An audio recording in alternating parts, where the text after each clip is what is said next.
வர்ண சிலை அழகி தோகை கல்லூரிக்கு வந்தேன். தேவனாம்பட்டினம் ராஜகோபால ஆசிரியர் அவர் எவ்வளவு அழகாக எழுதிக்கிறார்.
தேவனாம்பட்டினம் ராஜகோபால எழுதுது.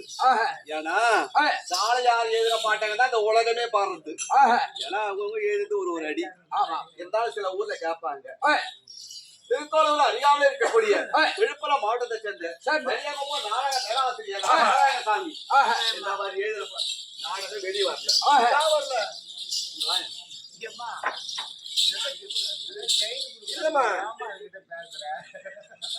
ஏன் அந்த பாட்டு மட்டும் வெளியே வரல? எங்க போனா பாருமா நிறைய குடியாரா வந்து சொம்பு சொம்பா குடிக்கிறான் மாமா. தண்ணி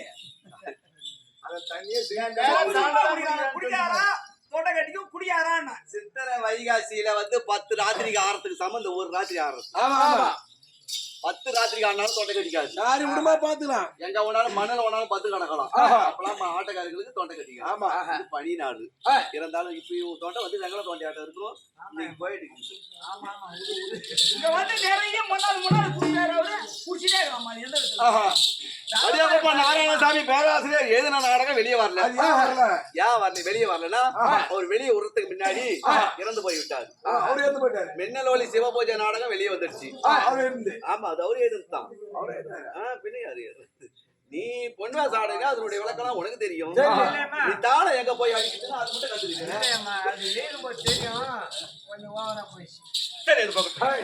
சரி போகட்டும். வீரவார்த்தை என்பது வேணாம். நாடகம் என்பது பெரிய நாடகம். நாடகம் இது ஒரே ஒரு வரி பாட்டை கூட விடக்கூடாது. அவங்க பாக்குறவங்கள பாக்கலையும் உட்காந்து பாக்குறவங்க 4 பேர் தெரியாதவங்க வந்தாலும் 4 பேர் சிந்திக்கிறவங்களா இருப்பாங்க. அப்படி இருந்தாலும் நான் யாரு நான் எப்பேற்பட்டவள், நான் எப்படி பிறந்தேன், என் தாயா தந்தை யாரு, என்னுடைய நாட்டின் பேர் என்ன, என்னை தொட்டு தாலி கட்டின அந்த பாவி யாரு? அந்த பாவி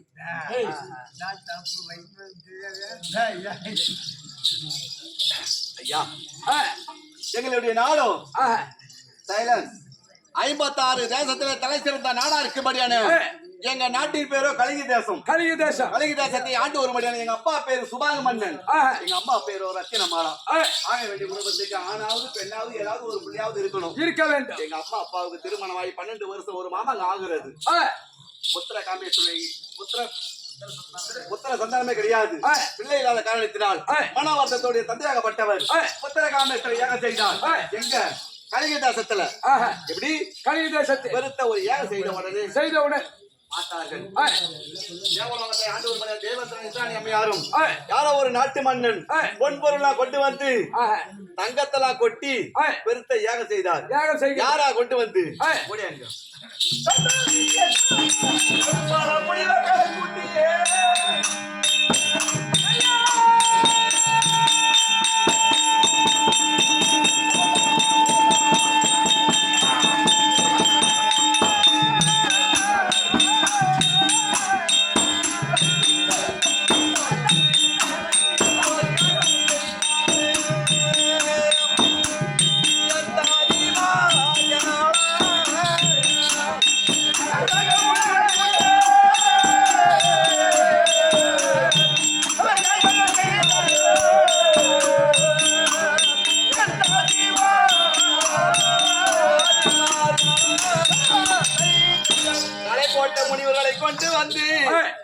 வீட்டுல தங்கம் நகை பூரா இருந்துச்சு தண்ணி கோடி கணக்குல விற்கும்.